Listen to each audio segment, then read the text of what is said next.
Hello, dear listeners. Welcome to the Think and Be Better Inner Journeys podcast. In the hustle and bustle of life, how often do you take time for yourself? How often do you truly listen to your inner voice? This podcast is all about exploring those very questions. Megan and Chris are here in every episode to guide you through personal growth, mindfulness, and inner transformation. Sometimes deep, sometimes playful, but always heartfelt conversations that will touch your everyday life and maybe even prompt you to rethink some of your habits. Are you ready to think, to talk, and to become better alongside Megan and Chris, who can't wait to accompany you on your own inner journey? Then get ready. Think and Be Better Inner Journeys starts now. Hey there, everyone! Welcome to the very first episode of Think and Be Better Inner Journeys. I'm Megan, and I'm honestly a little nervous, but mostly excited to be starting this podcast journey with all of you. I'm Chris. I'm totally pumped about this first episode. We've been planning this for what feels like forever. Right, Megan?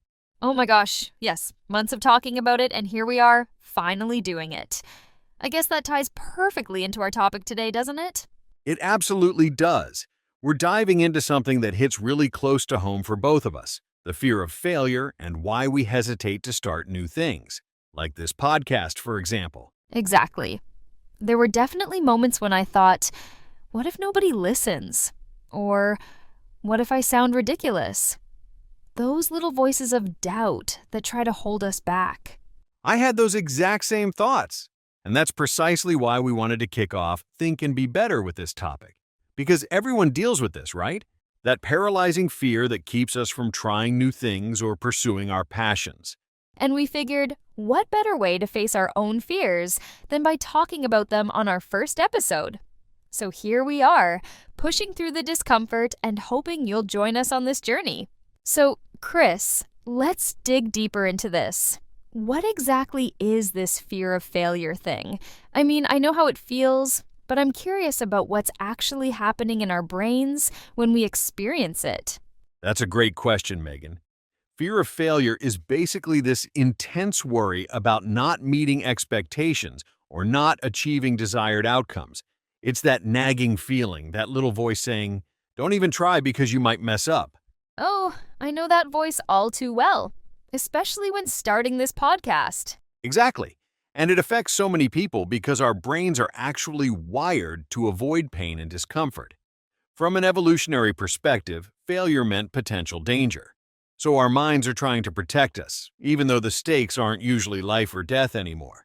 That's fascinating. So it's almost like our brain is stuck in cave person mode sometimes. In a way, yes. It's this primitive response that hasn't quite caught up with modern life. And psychologically speaking, fear of failure connects deeply to our sense of self-worth.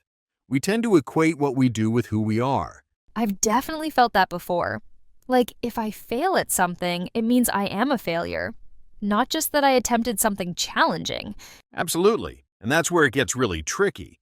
This shows up in everyday life all the time.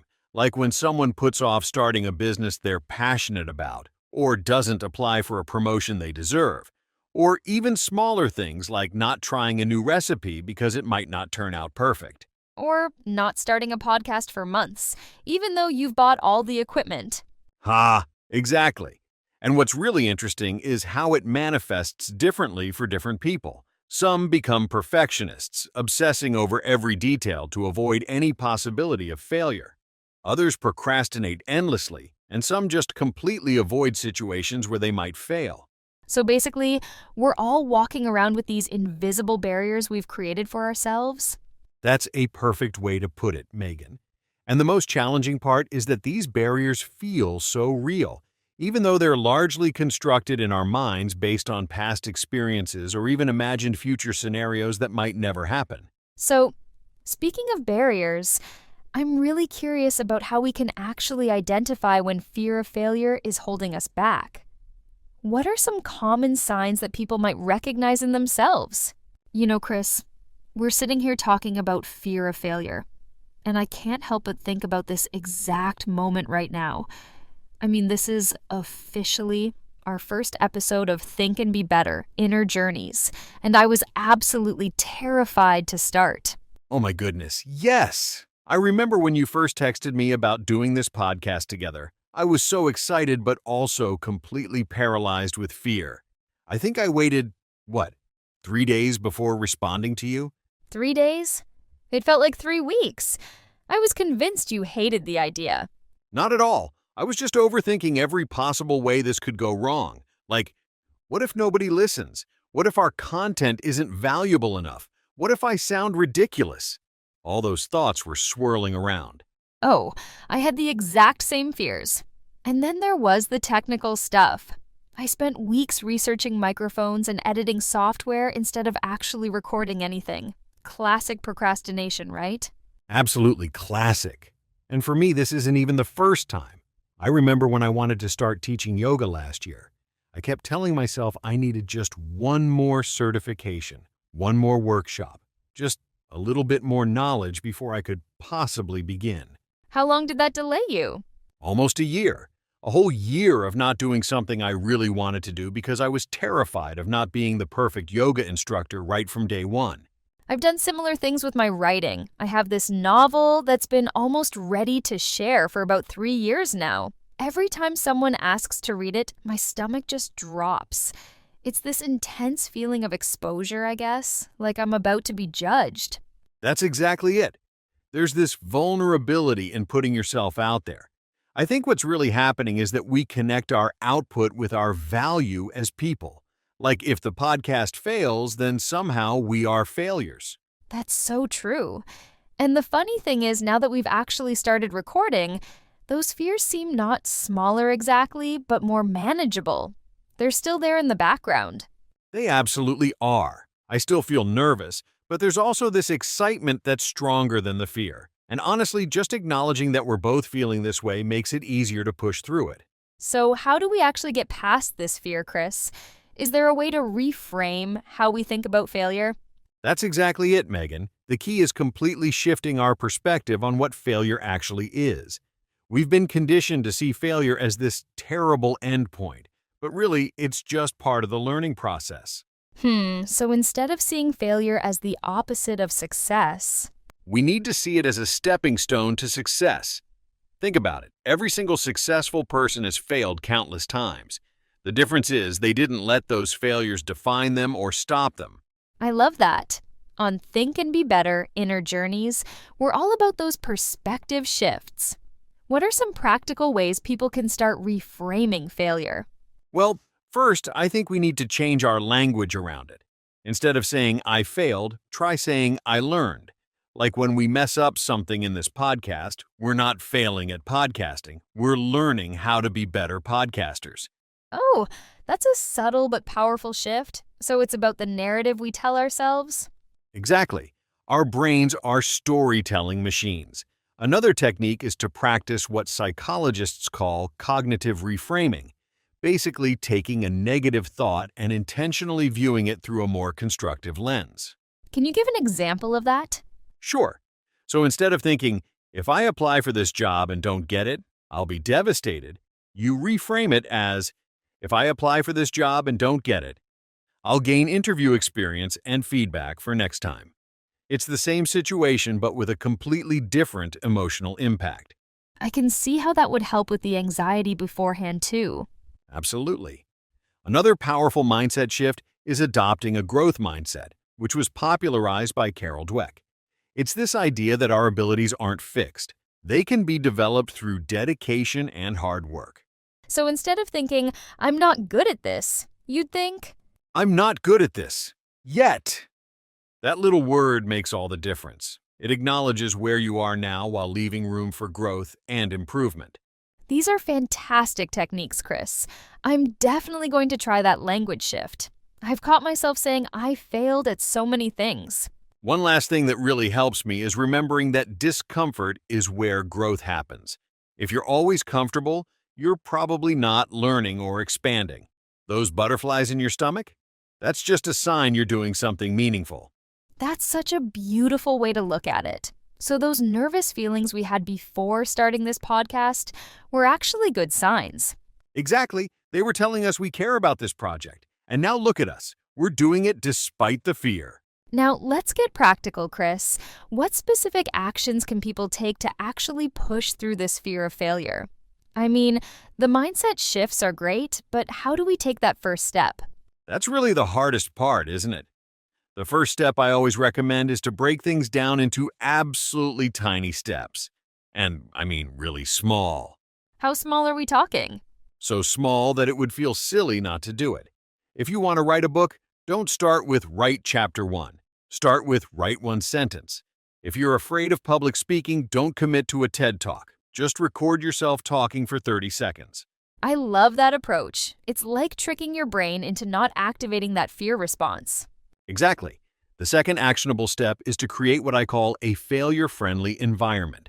This means surrounding yourself with people who understand that failure is part of the process and who won't judge you for it. So basically finding your cheerleaders? Yes, but also mentors who can give you constructive feedback. When we decided to start Think and Be Better, Inner Journeys, remember how we reached out to other podcasters first? Their advice made this feel less scary. Oh my gosh, yes! Having those conversations definitely helped calm my nerves. What else can people do?